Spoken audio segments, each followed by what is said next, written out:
Chapter 41 of the Count of Monte Cristo by Alexandre Dumas. Chapter 41. The Presentation. When Albert found himself alone with Monte Cristo, "My dear Count," said he, "allow me to commence my services as cicerone by showing you a specimen of a bachelor's apartment. You, who are accustomed to the palaces of Italy, can amuse yourself by calculating in how many square feet a young man who is not the worst lodged in Paris can live. As we pass from one room to another, I will open the windows to let you breathe." Monte Cristo had already seen the breakfast-room and the salon on the ground floor. Albert led him first to his atelier, which was, as we have said, his favourite apartment. Monte Cristo quickly appreciated all that Albert had collected here. Old cabinets, Japanese porcelain, Oriental stuffs, Venetian glass, arms from all parts of the world. Everything was familiar to him, and at first glance he recognized their date, their country, and their origin. Morcerf had expected he should be the guide. On the contrary, it was he who, under the Count's guidance, followed a course of archaeology, mineralogy, and natural history. They descended to the first floor. Albert led his guest into the salon. The salon was filled with the works of modern artists. There were landscapes by Dupré, with their long reeds and tall trees, their lowing oxen and marvellous skies; Delacroix's Arabian cavaliers, with their long white burnouses, their shining belts, their damasked arms, their horses, who tore each other with their teeth while their riders contended fiercely with their maces; aquarelles of Boulanger, representing Notre-Dame de Paris with that vigour that makes the artist the rival of the poet.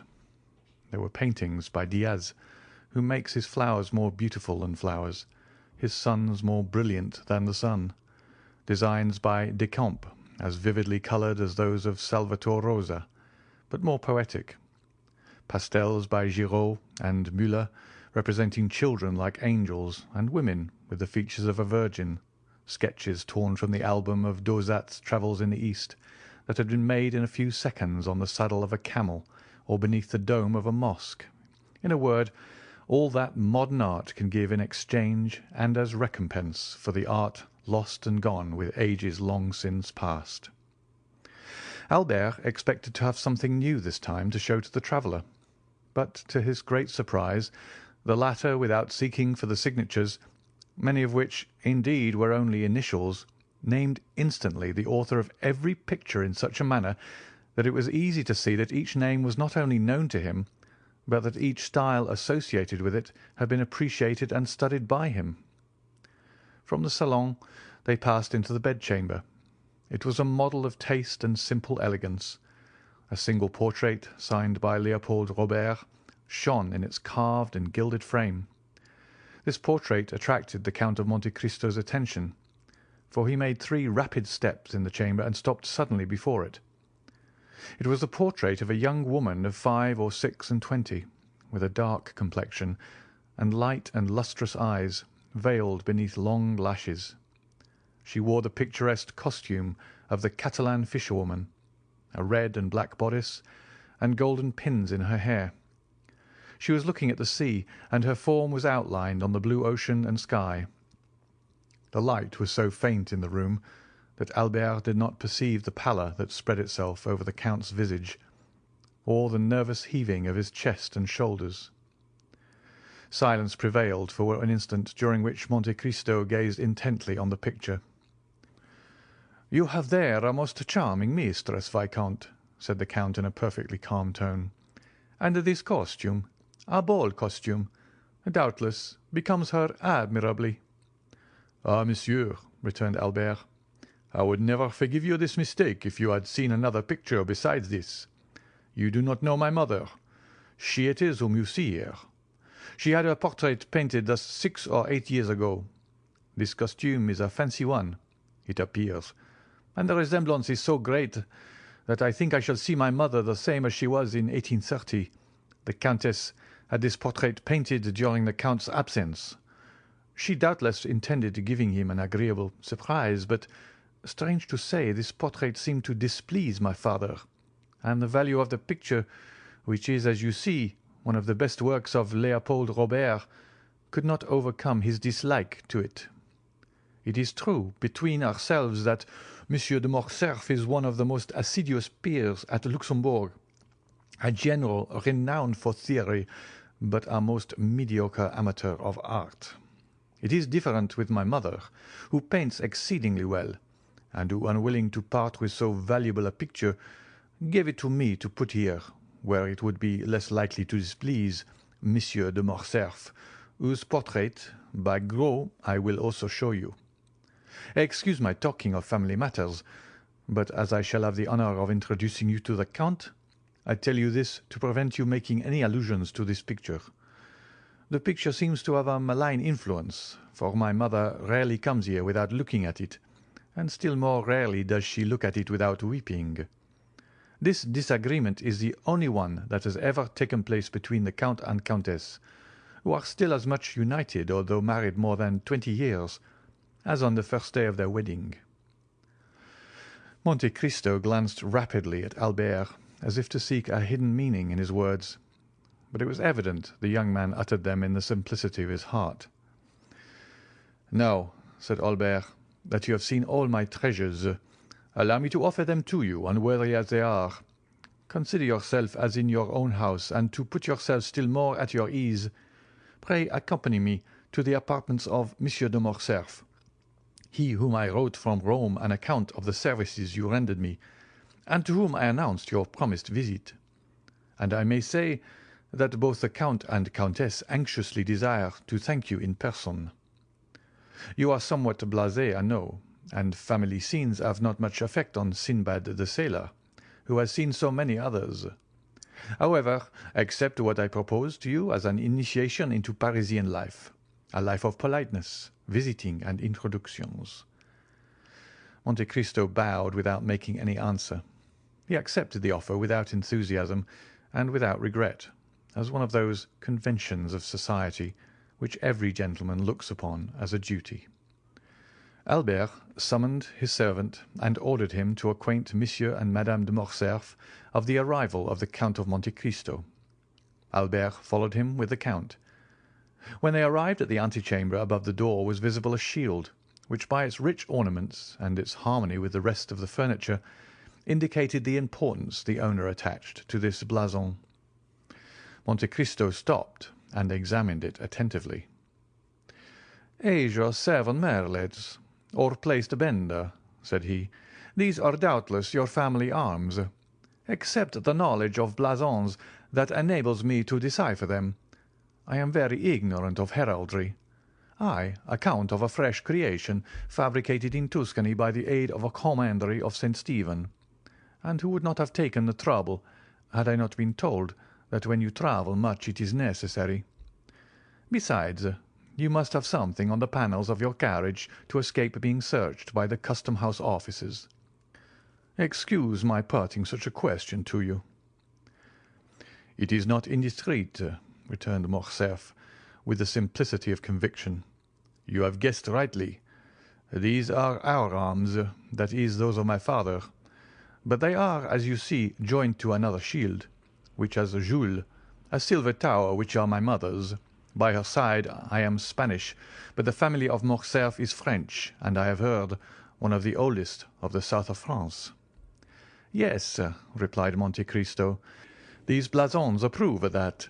Almost all the armed pilgrims that went to the Holy Land took for their arms either a cross in honour of their mission, or birds of passage in sign of the long voyage they were about to undertake, and which they hoped to accomplish on the wings of faith. One of your ancestors had joined the Crusades, and supposing it to be only that of St. Louis, that makes you mount to the 13th century, which is tolerably ancient." "It is possible," said Morcerf. "My father has in his study a genealogical tree which will tell you all that, and on which I made commentaries that would have greatly edified Osier and Jaucourt. At present I no longer think of it, and yet I must tell you that we are beginning to occupy ourselves greatly with these things under our popular government."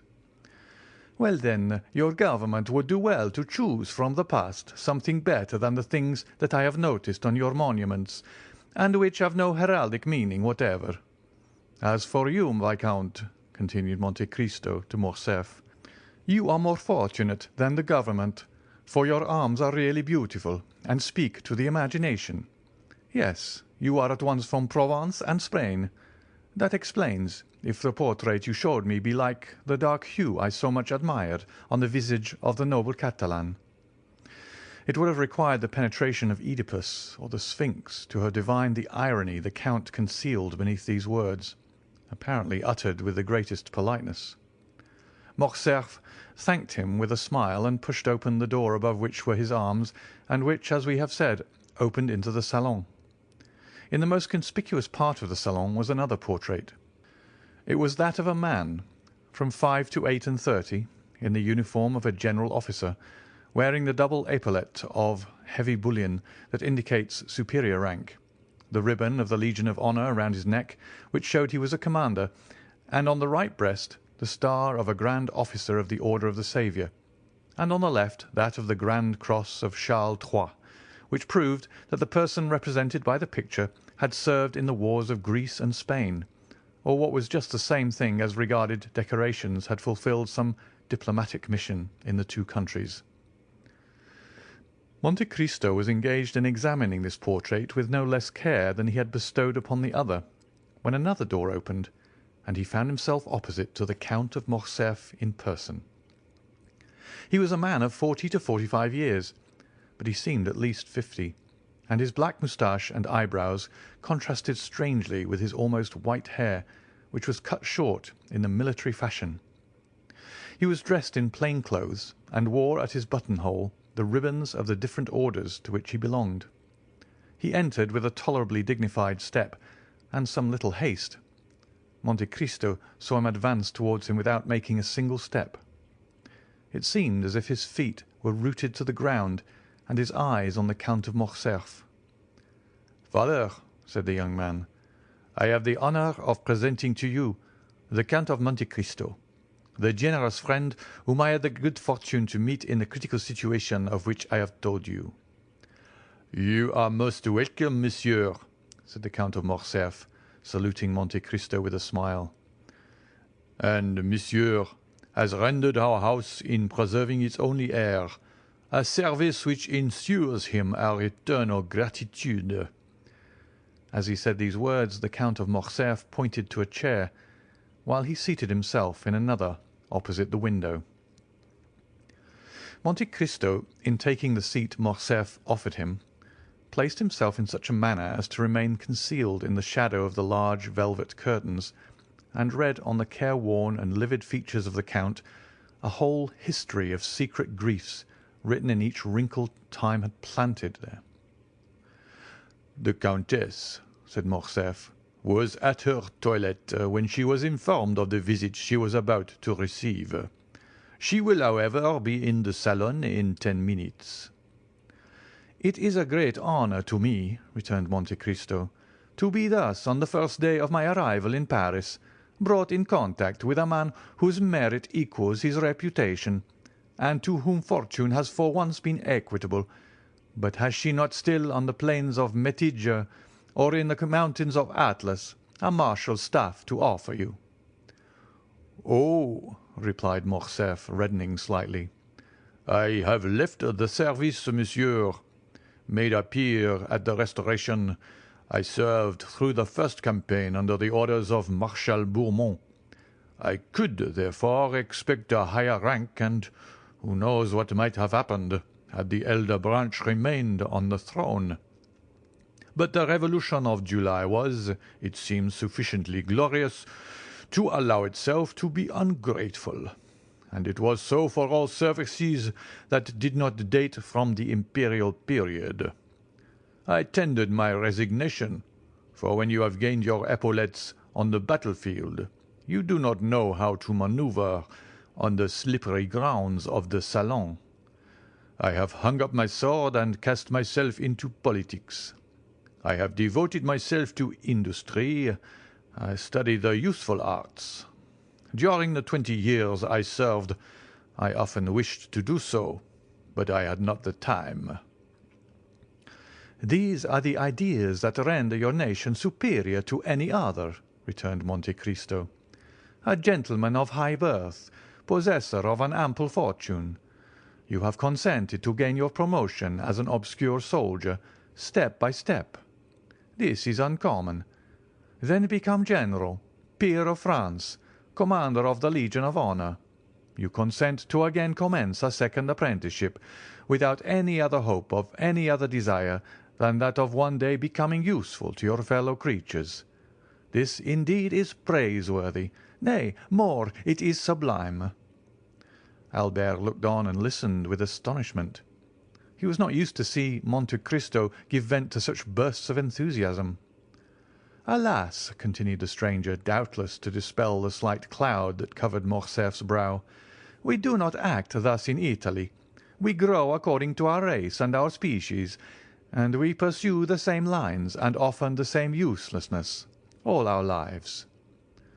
"But, monsieur," said the Count of Morcerf, "for a man of your merit, Italy is not a country, and France opens her arms to receive you. Respond to her call. France will not, perhaps, be always ungrateful. She treats her children ill, but she always welcomes strangers." "Ah, father," said Albert with a smile, "it is evident you do not know the Count of Monte Cristo. He despises all honours and contents himself with those written on his passport." "That is the most just remark," replied the stranger, "I have ever heard made concerning myself." "You have been free to choose your career," observed the Count of Morcerf with a sigh, "and you have chosen the path strewed with flowers." "Precisely, monsieur," replied Monte Cristo with one of those smiles that a painter could never represent or a physiologist analyze. "If I did not fear to fatigue you," said the general, evidently charmed with the Count's manners, "I would have taken you to the chamber. There is a debate very curious to those who are strangers to our modern senators." "I shall be most grateful, monsieur, if you will at some future time renew your offer. But I have been flattered with the hope of being introduced to the Countess, and I will therefore wait." "Ah, here is my mother," cried the Viscount. Monte Cristo turned round hastily and saw Madame de Morcerf at the entrance of the salon, at the door opposite to that by which her husband had entered, pale and motionless. When Monte Cristo turned around, she let fall her arm, which for some unknown reason had been resting on the gilded door-post. She had been there some moments, and had heard the last words of the visitor. The latter rose and bowed to the Countess, who inclined herself without speaking. "Ah, good heavens, madame!" said the Count. "Are you ill, or is it the heat of the room that affects you?" "Are you ill, mother?" cried the Viscount, springing towards her. She thanked them both with a smile. "No," returned she, "but I feel some emotion on seeing for the first time the man without whose intervention we should have been in tears and desolation, monsieur," continued the Countess, advancing with the majesty of a queen. "I owe to you the life of my son, and for this I bless you. Now I thank you for the pleasure you give me in thus affording me the opportunity of thanking you, as I have blessed you, from the bottom of my heart." The Count bowed again, but lower than before. He was even paler than Mercédès. "Madame," said he, "the Count and yourself recompense too generously a simple action. To save a man, to spare a father's feelings or a mother's sensibility, is not to do a good action, but a simple deed of humanity." At these words, uttered with the most exquisite sweetness and politeness, Madame de Morcerf replied, "It is very fortunate for my son, monsieur, that he found such a friend, and I thank God that things are thus." And Mercédès raised her fine eyes to heaven with so fervent an expression of gratitude that the Count fancied he saw tears in them. Monsieur de Morcerf approached her. "Madame," said he, "I have already made my excuses to the Count for quitting him, and I pray you to do so also. The sitting commences at 2. It is now 3, and I am to speak." "Go then, and Monsieur and I will strive our best to forget your absence," replied the Countess, with the same tone of deep feeling. "Monsieur," continued she, turning to Monte Cristo, "will you do us the honour of passing the rest of the day with us?" "Believe me, madam, I feel most grateful for your kindness, but I go out of my travelling carriage at your door this morning, and I am ignorant how I am installed in Paris, which I scarcely know. This is but a trifling inquietude, I know, but one that may be appreciated." "We shall have the pleasure another time," said the Countess. "You promise that?" Monte Cristo inclined himself without answering, but the gesture might pass for assent. "I will not detain you, monsieur," continued the Countess. "I would not have our gratitude become indiscreet or importunate." "My dear Count," said Albert, "I will endeavour to return your politeness at Rome and place my coupe at your disposal until your own be ready." "A thousand thanks for your kindness, Viscount," returned the Count of Monte Cristo, "but I suppose that Monsieur Bertuccio has suitably employed the 4 hours and a half I have given him, and that I shall find a carriage of some sort ready at the door." Albert was used to the Count's manner of proceeding. He knew that, like Nero, he was in search of the impossible, and nothing astonished him. But wishing to judge with his own eyes how far the Count's orders had been executed, he accompanied him to the door of the house. Monte Cristo was not deceived. As soon as he appeared in the Count of Morcerf's antechamber, a footman, the same who at Rome had brought the Count's card to the 2 young men and announced his visit, sprang into the vestibule, and when he arrived at the door the illustrious traveller found his carriage awaiting him. It was a coupe of Collar's building, and with horses and harness for which Drake had, to the knowledge of all the lions of Paris, refused on the previous day 700 guineas. "Monsieur," said the Count to Albert, "I do not ask you to accompany me to my house, as I can only show you a habitation fitted up in a hurry, and I have, as you know, a reputation to keep as regards not being taken by surprise. Give me, therefore, 1 more day before I invite you. I shall then be certain not to fall in my hospitality." "If you ask me for a day, Count, I know what to anticipate. It will not be a house I shall see, but a palace. You have decidedly some genius at your control." "Ma foi, spread that idea," replied the Count of Monte Cristo, putting his foot on the velvet-lined steps of his splendid carriage, "and that will be worth something to me among the ladies." As he spoke he sprang into the vehicle. The door was closed, but not so rapidly that Monte Cristo failed to perceive the almost imperceptible movement which stirred the curtains of the apartment in which he had left Madame de Morcerf.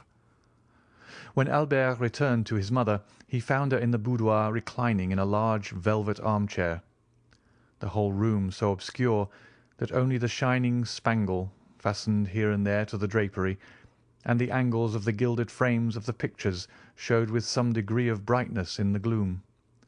Albert could not see the face of the Countess, as it was covered with a thin veil she had put on her head, and which fell over her features in misty folds, but it seemed to him as though her voice had altered. He could distinguish amid the perfumes of the roses and the heliotropes in the flower-stands the sharp and fragrant odour of volatile salts, and he noticed in one of the chased cups on the mantelpiece the Countess's smelling-bottle, taken from its shagreen case, and exclaimed in a tone of uneasiness as he entered, "My dear mother, have you been ill during my absence?" "No, no, Albert. But you know these roses, tuberoses, and orange flowers throw out first before one is used to them such violent perfumes." "Then, my dear mother," said Albert, putting his hand to the bell, "they must be taken into the antechamber. You are really ill, and just now were so pale as you came into the room." "Was I pale, Albert?" "Yes, a pallor that suits you admirably, mother, but which did not the less alarm my father and myself." "Did your father speak of it?" inquired Mercédès eagerly. "No, madame, but do you not remember that he spoke of the fact to you?" "Yes, I do remember," replied the Countess. A servant entered, summoned by Albert's ring of the bell. "Take these flowers into the anteroom or dressing-room," said the Viscount. "They make the Countess ill." The footman obeyed his orders. A long pause ensued, which lasted until all the flowers were removed. "What is this name of Monte Cristo?" inquired the Countess, when the servant had taken away the last vase of flowers. "Is it a family name, or the name of the estate, or a simple title?" "I believe, mother, it is merely a title. The Count purchased an island in the Tuscan archipelago, and, as he told you to-day, has founded a commandery. You know the same thing was done for St. Stephen of Florence, St. George Constantinian of Parma, and even for the Order of Malta. Except this, he has no pretension to nobility, and calls himself a chance count, although the general opinion at Rome is that the Count is a man of very high distinction." "His manners are admirable," said the Countess, "at least as far as I could judge in the few minutes he remained there." "They are perfect, mother, so perfect that they surpass by far all I have known in the leading aristocracy of the three proudest nobilities of Europe, the English, the Spanish, and the German." The Countess paused a moment. Then, after a slight hesitation, she resumed. "You have seen, my dear Albert, I ask the question as a mother. You have seen Monsieur de Monte Cristo in his house. You are quick-sighted, have much knowledge of the world, more tact than is usual at your age. Do you think the Count is really what he appears to be?" "What does he appear to be?" "Why, you have just said, a man of high distinction." "I told you, my dear mother, he was esteemed such." "But what is your opinion, Albert?" "I must tell you that I have not come to any decided opinion respecting him, but I think him a Maltese." "I do not ask you of his origin, but what he is." "Ah, what he is, that is quite another thing. I have seen so many remarkable things in him that if you would have me really say what I think, I shall reply that I really do look upon him as one of Byron's heroes, whom misery has marked with a fatal brand. Some Manfred, some Lara, some Werner, one of those wrecks, as it were, of some ancient family, who, disinherited of their patrimony, have achieved one by the force of their adventurous genius, which has placed them above the laws of society." "You say?" "I say that Monte Cristo is an island in the midst of Mediterranean, without inhabitants or garrison, the resort of smugglers of all nations and pirates of every flag. Who knows whether or not these industrious worthies do not pay to their feudal lord some dues for his protection?" "That is possible," said the Countess, reflecting. "Never mind," continued the young man. "Smuggler or not, you must agree, mother dear, as you have seen him, that the Count of Monte Cristo is a remarkable man, who will have the greatest success in the salons of Paris. Why, this very morning, in my rooms, he made his entrée amongst us by striking every man of us with amazement, not even excepting Chateau Renaud." "And what do you suppose is the Count's age?" inquired Mercédès, evidently attaching great importance to this question. 35 or 36, mother." "So young? It is impossible," said Mercédès, replying at the same time to what Albert said, as well as to her own private reflection. "It is the truth, however. 3 or 4 times he has said to me, and certainly without the slightest premeditation, 'At such a period I was 5 years old, at another 10 years old, at another 12, and I, induced by curiosity which kept me alive to these details, have compared the dates and never found him inaccurate. The age of this singular man, who is of no age, is then, I am certain, 35. Besides, mother, remark how vivid his eye, how raven black his hair, and his brow, though so pale, is free from wrinkles. He is not only vigorous, but also young." The Countess bent her head as if beneath a heavy wave of bitter thoughts. "And has this man displayed a friendship for you, Albert?" she asked with a nervous shudder. I am inclined to think so. And do you like him? Why, he pleases me in spite of Franz d'Épinay, who tries to convince me that he is a being returned from the other world." The Countess shuddered. "Albert," she said in a voice which was altered by emotion, "I have always put on you your guard against new acquaintances. Now you are a man and are able to give me advice. Yet I repeat to you, Albert, be prudent." "Why, my dear mother?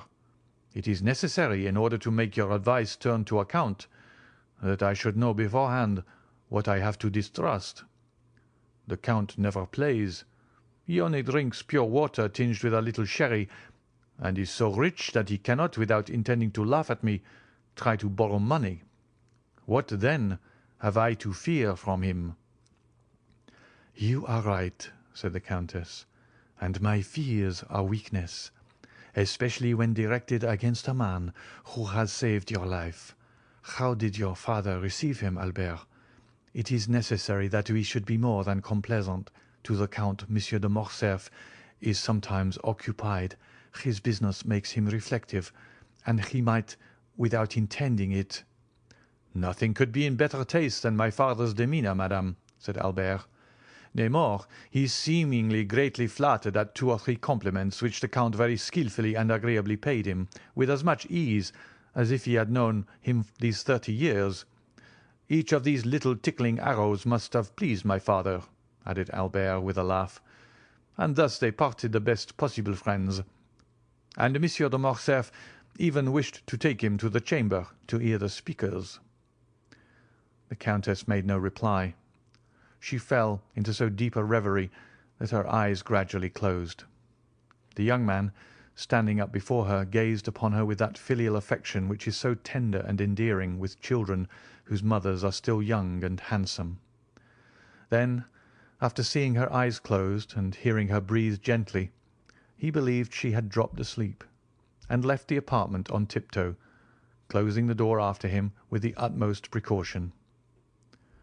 "This devil of a fellow," he uttered, shaking his head. "I said at the time he would create a sensation here, and I measure his effect by an infallible thermometer. My mother has noticed him, and he must therefore perforce be remarkable." He went down to the stables, not without some slight annoyance, when he remembered that the Count of Monte Cristo had laid his hands on a turnout, which sent his bays down to second place in the opinion of connoisseurs. "Most decidedly," said he, "men are not equal, and I must beg my father to develop this theorem in the Chamber of Peers." End of chapter 41.